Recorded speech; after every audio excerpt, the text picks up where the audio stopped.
नमस्कार, स्वागत है आप सभी का कमोडिटीज लाइव में। आपके साथ मैं हूं नेहा आनंद। आज जो हमारे साथ खास पैनल जुड़ा है, सबसे पहले उनसे आपका परिचय करा देते हैं। आज हमारे साथ 3 जाने माने एक्सपर्ट हैं। हमारे साथ है मोतीलाल ओसवाल के Navneet Damani, research head augment gold की रेनिशा चेनानी है, last but not the least axis securities के प्रीतम पटनायक जी भी हमारे साथ हैं। और आज ये जो खास पैनल हमारे साथ जुड़ा है वो एक बहुत ही बोल्ड टॉपिक पर बात करने वाला है। जी हां, मैं गोल्ड की बात कर रही हूं क्योंकि गोल्ड ने ले लिया है बोल्ड अवतार और हम इसी पर आज फोकस करेंगे। कहां से इतनी तेजी आई है, कहां सोना चलने को है और अब आपको, अगर आप ट्रेडर हैं या निवेशक हैं, तो आपको करना क्या है। लेकिन इससे पहले कि हम हमारे एक्सपर्ट्स के साथ इस चर्चा को खोलें, शुरू करें और आपको फायदे की रणनीति बताएं, यह समझ लीजिए कि सोने ने या गोल्ड ने ये जो बोल्ड अवतार लिया है एग्जैक्टली हुआ क्या है। तो नजर डालिए जरा स्क्रीन पे। यहां पर आपको पता चलेगा कि आज 56,746 का रिकॉर्ड हाई लेवल दर्ज हो गया, यानी इतिहास में ये उच्चतम स्तर दर्ज सोने की कीमतों में हो चुका है। लगातार 5वें हफ्ते यहां पर वीकली गेन्स की तैयारी हो रही है। घरेलू बाजार की अगर बात की जाए तो यहां पर कंटिन्यूअसली 2 हफ्ते से स्ट्रेंथ दिखाई दे रही है और ग्लोबल मार्केट में जो मजबूती है उसका फायदा घरेलू बाजार को मिला है। अब ये जान लीजिए कि इस तेजी के पीछे वजह क्या है। मोटे तौर पर 3 बड़े कारण हैं। पहला तो जो ग्लोबल आर्थिक मंदी है उसकी चिंता है। तो जब हम देखते हैं इस तरह की सिचुएशन बनती है जहां रिसेशन के या स्लोडाउन का डर पनपता है, गोल्ड में निवेश बढ़ जाता है। डॉलर इंडेक्स में लगातार नरमी है। आपने देखा 28 सितंबर को 114 के पार का लेवल छुआ, उसके बाद से सीधा कट के नीचे आया है और 102 के नीचे चला गया है। 7 से 8 महीने के निचले स्तर पर है। इससे भी सोने में जो निवेश है, सोने की तरफ रुझान बढ़ा है। एंड ऑफ कोर्स ये हमें नहीं भूलना चाहिए कि सेंट्रल बैंकों की तरफ से हमने बहुत जबरदस्त खरीदारी आते हुए देखी है। सुरक्षित निवेश बढ़ा है और पैंडेमिक के बाद इंडिया जो कि बड़े मार्केट्स में आता है, चीन जो कि बड़े मार्केट्स में आता है, वहां पर जो सेफ हेवन बाइंग है वो बढ़ती हुई दिखाई दी है, फिजिकल बाइंग बढ़ती हुई दिखाई दी। तो ये मोटे तौर पर बड़े कारण हैं जिनकी वजह से स्ट्रेंथ देखने को मिली। अब स्ट्रेंथ आई कितनी है ये भी आपको समझना जरूरी है। हम ये भी आपको समझाएंगे कि घरेलू और अंतरराष्ट्रीय बाजार में कितनी कितनी रिटर्न्स या कितनी कमाई मिली है। सबसे पहले नजर डाल लीजिए आप कंपैरेटिव फिगर्स पर। ग्लोबल मार्केट में इस साल अब तक, यानी कि अभी 3 हफ्ते में ही 5.5% की छलांग सोना लगा चुका है। $1930 के पास 9 महीने की ऊंचाई पर है। लेकिन एमसीएक्स पर, घरेलू वायदा पर जब नजर डालते हैं तो 3% की स्ट्रेंथ है। अब पिछले कुछ ड्यूरेशंस का अगर आप ब्रेकअप देख लें तो इंटरनेशनल मार्केट में जहां 3 महीने में 17% की कमाई हुई है, 1 महीने में 6%, वहीं इस साल अब तक 5.5% के रिटर्न कमा कर दिए हैं। लेकिन जब हम घरेलू वायदा पर नजर डालते हैं लेकिन ग्लोबल मार्केट के अनुपात में कुछ कम। 3 महीने के टाइम फ्रेम में 12% की कमाई हुई है और जब हम महीने भर के टाइम फ्रेम में रहते हैं तो 3% के ही रिटर्न दिखे। हमने आपको यह समझा दिया कि एग्जैक्टली क्या कुछ हुआ है फिलहाल सोने के बाजार में, कितनी स्ट्रेंथ है और कहां तक सोना अभी अपना सफर तय कर चुका है। लेकिन अब समझने वाली बात यह है कि अब यहां से चाल कैसी रहेगी और इसी पर बात करने के लिए हमारे साथ जो हमारे 3 एक्सपर्ट्स हैं वो हम उनके साथ अब चर्चा को खोलेंगे। सबसे पहले नवनीत, आपके साथ ही मैं जानना चाहूंगी, सोने में ये जो स्ट्रेंथ आई है, समझने वाली बात तो सबसे पहले यही होगी कि जब इंटरनेशनल मार्केट में सोना चढ़ा है, घरेलू बाजार को सपोर्ट मिला है, लेकिन जो स्ट्रेंथ है वो उस अनुपात की नहीं है। आखिर ऐसा क्यों? नेहा जी, ये चीज पिछले साल भी हुई थी और हमने देखा कि पिछले साल भी करीब 1% के आसपास के रिटर्न्स कॉमेक्स में थे और डोमेस्टिक मार्केट में हमको जो रिटर्न्स देखने मिले वो करीब 15-16% थे। तो रुपी का जो फ्लक्चुएशन है वो बहुत बड़ा फैक्टर है और करीब 83 के आसपास से हमने रुपी को स्लाइड होते हुए 8150, 8140 के आसपास आता हुआ देखा है, जो कि करीब 2.5% के गेन्स डोमेस्टिक मार्केट से ले जा चुका है। एंड यही हमको डिफरेंशियल देखने मिल रहा है कंपेयर टू फिजिकल मार्केट। जो डिस्काउंट चल रहा था वो खास तौर पे एमसीएक्स को इंपैक्ट नहीं करता है और कोई अभी मुझे नहीं लगता है कोई खास आर्बिट्राज अपॉर्चुनिटी अवेलेबल है। बट जो डिस्पैरिटी देखने मिल रही है इंटरनेशनल और डोमेस्टिक के बीच में, वो लार्जली रुपी डिनोमिनेटेड फैक्टर की वजह से ही है। वैलिड पॉइंट, क्योंकि हमने देखा है कि रुपया यहां बहुत तेजी से तगड़ा हुआ है। अगर 1 महीने का ही टाइम फ्रेम देख ले, ऑलमोस्ट 2% की स्ट्रेंथ यहां देखने को मिली, 165 पैसे के आसपास की स्ट्रेंथ वहां देखने को मिली है। रेनिशा, मुझे बताइए कि अब यहां से चाल कैसी रहेगी? हमने देखा कि पिछले कुछ हफ्तों से ही या रादर कहें तो लास्ट जो पिछले साल का आखिरी क्वार्टर था वहां से सोने ने चढ़ना शुरू किया है और उसके बाद से रिकॉर्ड हाइस का सिलसिला शुरू हुआ है। लेकिन अब सारे दर्शक यही जानना चाहते हैं कि क्या स्टीम अब भी बाकी है, यहां से कितनी कितनी स्ट्रेंथ की संभावनाएं अब दिखाई दे रही हैं? जी नेहा, मुझे लगता है और भी कई सीन बाकी है। नवंबर मंथ से जैसे हमने देखा है गोल्ड में जिस तरह की अभी बाइंग रैली स्टार्ट हुई है, it is all because of कि जो फेड का जो मॉनेटरी पॉलिसी स्टैंड है वो चेंज होने के कारण हुआ है। एक्चुअली उन्होंने अभी चेंज किया नहीं है, अभी 2 इंटरेस्ट रेट हाइक आने बाकी है। उसके बाद जो वो एक पॉज आने वाला है इंटरेस्ट रेट्स में, इस वजह से उसका ऑलरेडी अभी पहले से ही डिस्काउंट हो रहा है प्राइजेस में। तो इस वजह से हम नवंबर मंथ से देख रहे हैं कि जो हॉकिश स्टांस टू डॉविश स्टांस होने वाला है वो डॉलर के लिए काफी नेगेटिव होता है। तो इसलिए हमने देखा है कि डॉलर इंडेक्स में काफी नरमी देखी गई है फ्रॉम द लेवल्स ऑफ 114-15 से अभी 101 के आसपास आ चुका है। इसी वजह से ये एक इनवर्स कोरिलेशन होता है गोल्ड में, और गोल्ड में हमने बाइंग आते हुए देखी है। तो डॉलर इंडेक्स अभी 101-102 के आसपास है, जो मुझे लगता है 97-98 लेवल्स तक और भी जा सकता है 1-2 महीने में। तो ये गोल्ड की और भी सपोर्ट करेगा, यहाँ से 4 से 5% की और भी रैली आ सकती है। तो इंटरनेशनली $2000 का लेवल मुझे बहुत ही जल्द आते हुए दिख रहा है। एंड अगर आप डोमेस्टिक मार्केट्स में बात करें तो 60,000 तक के लेवल्स मुझे 2-3 महीने में दिख रहे हैं। ओके, तो आपने हमें यहाँ पर एक बिग ब्रेकिंग ऑलरेडी दे दी है। 60,000 तक का लेवल आने वाले समय में सोने की कीमतों में दिखेगा। जो सोना अभी हम देख रहे हैं 56,500 के कुछ ऊपर, इनफैक्ट 56,746 का रिकॉर्ड हाई छू चुका है। यहां से अभी भी और स्ट्रेंथ ऑलमोस्ट आप कह सकते हैं 3-3,500 रुपए की स्ट्रेंथ यहां से देखना बाकी, और $2,000 इंटरनेशनल मार्केट में। लेकिन प्रीतम जी ये बताइए, रेनिशा ने एक बात कही यहां पर कि डॉलर इंडेक्स यहां पर और हमें नीचे जाता दिखेगा, सब 100 लेवल्स की बात वो कर रही हैं, 97-98। इसका मतलब तो ये भी है ना कि हमारा रुपया भी स्ट्रेंथन होगा। फिर उस लिहाज से अगर देखा जाए तो ये जो सोने की स्ट्रेंथ है आपको कितनी कन्विंसिंग दिखाई दे रही है? 60,000 के लेवल की बात यहां पर रेनिशा कर रही हैं, आपका क्या टारगेट बनता दिख रहा है? देखिए, मैं आपको बताएं तो मुझे नहीं लगता कि इमीडिएटली रुपी और इतना सिग्निफिकेंटली करेगा। 81 लेवल एक बहुत स्ट्रांग लेवल है और रुपी जहां उसको ब्रीच करता है उसके बाद ही कुछ हो सकता है। देखिए, रुपी का एंड डॉलर का strength will depend on how उसका इंटरेस्ट रेट पॉलिसी स्टेटमेंट क्या रहेगा आपका फेड का।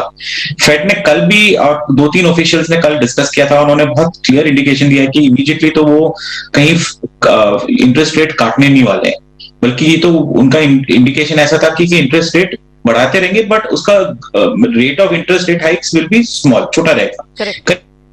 तो उस हिसाब से रहेगा तो मुझे नहीं लगता कि ठीक है डॉलर इंडेक्स थोड़ा सा वीकन हो सकता है, बट 97-98 लेवल का मेरे को आते हुए इमीडिएटली दिखता नहीं है, क्योंकि उसके लिए 2 चीज होना जरूरी है। एक है कि फेड अपना रेट काटना शुरू कर दे, हाँ। और इंडियन सेंट्रल बैंक रेट बढ़ा दे। करेक्ट, ये 2 चीज है जो होना मुझे लगता नहीं होने वाला है। तो अगर ऐसी बात है, गोल्ड की बात, जी हाँ, रही बात गोल्ड की, आप देखिए पूरी हिस्ट्री में ना, आप जब भी मॉडर्न इकोनॉमिक्स में देखेंगे तो 8 इंटरेस्ट रेट साइकिल हुए थे, उसमें से 7 में ऐसा सिचुएशन हुआ था जहां पे ग्लोबल रिसेशन फॉलो किया था after the interest rate cycle. और वो आठों केसेस में हमने देखा है कि जैसे इंटरेस्ट रेट का दर कम होता है और कटना शुरू होता है तो गोल्ड के प्राइसेस रैली करते हैं, बोथ रिसेशन के हिसाब से, ऑल्सो द फैक्ट कि इंटरेस्ट रेट कम हो रहे हैं उसके हिसाब से। तो ये ट्रेंड भी कोई नया नहीं है, ये रिपीट हो रहा है, 8 बार हो चुका है पहले, ये 9वीं बार होने के लिए उसमें कोई रीजन नहीं होगा। तो मुझे तो कॉन्फिडेंस है कि 60,000 का लेवल हम लोग देख सकते हैं, बट इमीडिएटली नहीं आए।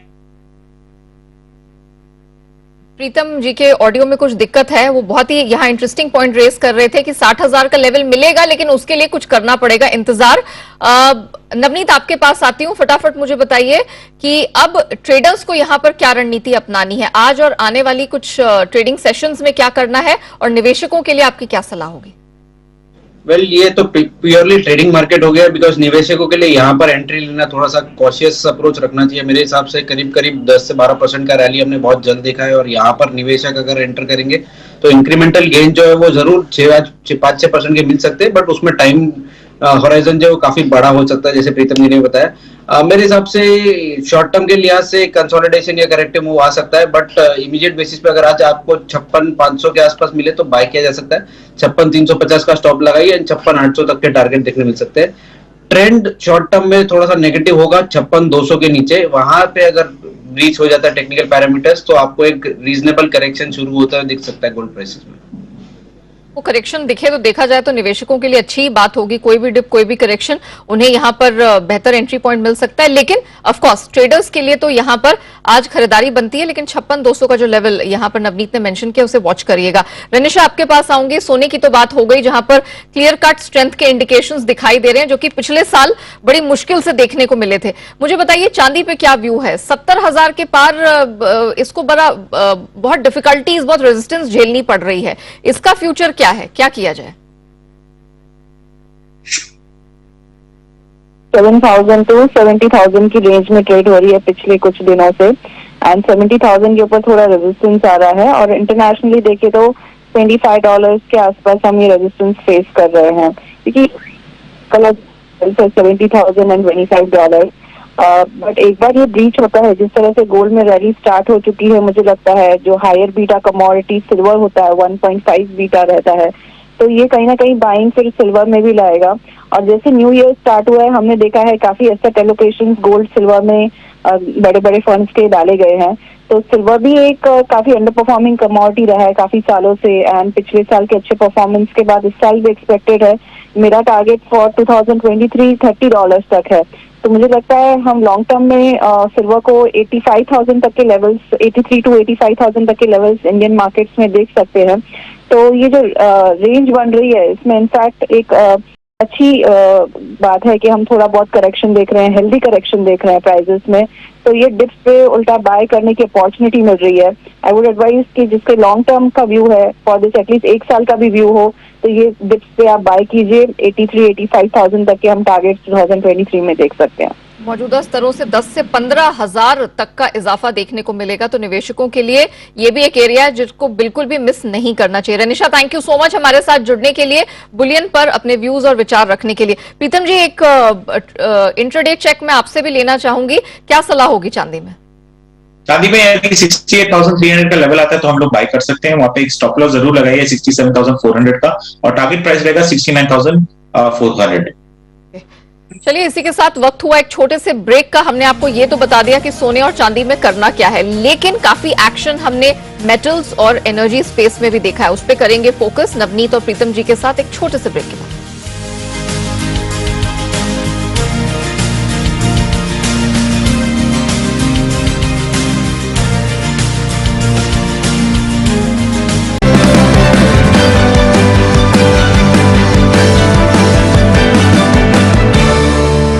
Welcome back. आप देख रहे हैं कमोडिटीज लाइव। हमारे दोनों गेस्ट नवनीत और प्रीतम जी हमारे साथ बने हुए हैं। नवनीत, कच्चे तेल पर अब आपका व्यू जानना चाहूंगी। इसमें भी कोई क्लैरिटी नहीं है, बहुत आप कह सकते हैं कि उतार चढ़ाव भरी राह रही है, ना सिर्फ पिछले साल बल्कि इस साल की शुरुआत भी वैसे ही दिख रही है।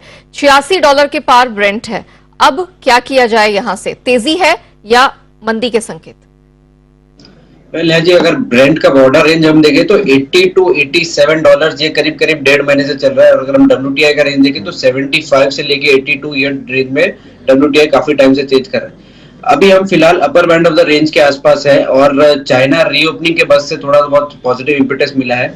मेरे हिसाब से 23 तारीख से लेकर 27 तारीख तक चाइनीज मार्केट बंद रहेंगे लूनार न्यू ईयर के लिए, और उसके इमीडिएट बाद में हम 4 तारीख को रशिया के ऊपर सैंक्शंस के ऊपर कोई डिस्कशन है उसको अवॉइड करेंगे।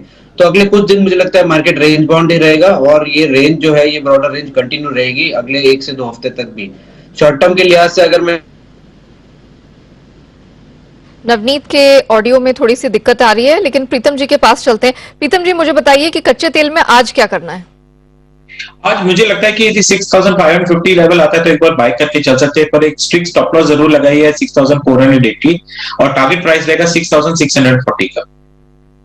तो कच्चे तेल में वो रिकमेंडेशन आ रही है प्रीतम जी की तरफ से। नवनीत, आप अपनी बात पूरी कीजिए। जी, मुझे लगता है कि डिप पे बाय किया जा सकता है 65.25 65.50 के बीच में बाय किया जाए। 6450 का आप स्टॉप लगाइए, 6675 तक के टारगेट देखने मिल सकते हैं। अच्छा, ये नेचुरल गैस में क्या हो रहा है? कीमत मतलब ऐसे फिसल पट्टी पे चली गई है कि अब थमने का नाम ही नहीं ले रही। 260 के नीचे आ गए हैं, ऑलमोस्ट 20 मंथ लोस पर है, ना सिर्फ यहां बल्कि अंतर्राष्ट्रीय बाजार में।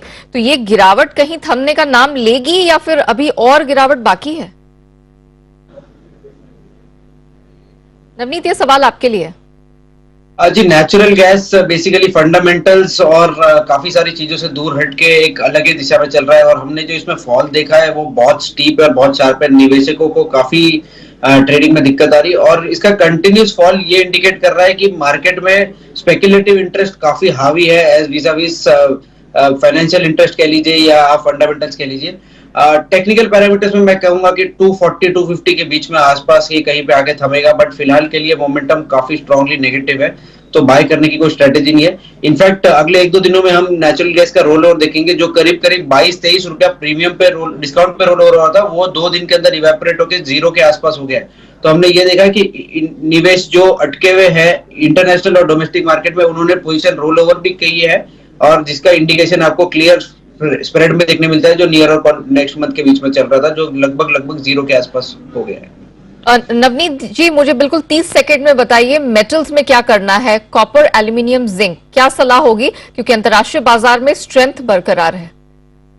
वेल, कॉपर का मोमेंटम काफी पॉजिटिव है और मैं बाय करके चलना चाहूंगा। 772 773 के आसपास बाय कीजिए, 767 का स्टॉप और 780 का टारगेट देखने मिल सकता है। साथ ही साथ एल्यूमिनियम की बात करें तो एल्यूमिनियम में भी मोमेंटम पॉजिटिव है, और लास्ट 2-3 दिनों से थोड़ी बहुत करेक्टिव मोड के बावजूद भी 218 का स्तर नीचे के लेवल पे नहीं टूट रहा है। 219 के आसपास बाय करिए, 217 का स्टॉप लगा है, 223 के ऊपर के टारगेट देखने मिल सकते हैं। प्रीतम जी, मैं आपसे जानना चाहूंगी जिंक पे क्या व्यू बन रहा है, क्योंकि फिलहाल दोनों मेटल्स कॉपर एल्यूमिनियम के मुकाबले जिंक का परफॉर्मेंस अभी तक थोड़ा वो अंडर परफॉर्म्ड रहा है, तो क्या चांसेस बेहतर हैं? जिंक में अच्छी स्ट्रेंथ आपको दिख रही है? कहीं ना कहीं मुझे लगता है कि जिंक में थोड़ा कैचअप का, जो जैसे आपने बताया कि बाकी मेटल के फेज के हिसाब से कम हुआ है, बट कहीं ना ये सेकंड वेव में इसमें इंक्रीमेंट जरूर आएगा प्राइसेस में। टेक्निकली आप देखे जाएंगे तो इंट्राडे के बेसिस पे आप जिंक करंटली 294 लेवल्स पे आप खरीद के चल सकते हैं। एक स्टॉप लॉस लगाइए 290। ओके, चलिए, तो बेसिकली जिंक में यहां से और स्ट्रेंथ की संभावनाएं दिख रही हैं। इंटरडे के लिहाज से तो खरीदारी करनी ही है। लंबी अवधि में जिंक का प्रदर्शन और अच्छा हो सकता है, क्योंकि कॉपर और एल्यूमिनियम के मुकाबले इसे अभी कैचअप करना बाकी है। चलिए, इसी के साथ शो को हम यहीं रैप अप करते हैं। प्रीतम जी, नवनीत जी, आप दोनों का शुक्रिया हमारे साथ जुड़ने के लिए और बताने के लिए कि पूरे नॉन एग्री स्पेस में कहां कहां है कमाई के मौके। कमोडिटीज लाइव को हम यहीं रैप अप करते हैं, लेकिन बने रहिएगा जी बिजनेस के साथ। ब्रेक के बाद भी खबरों का सिलसिला जारी रहेगा।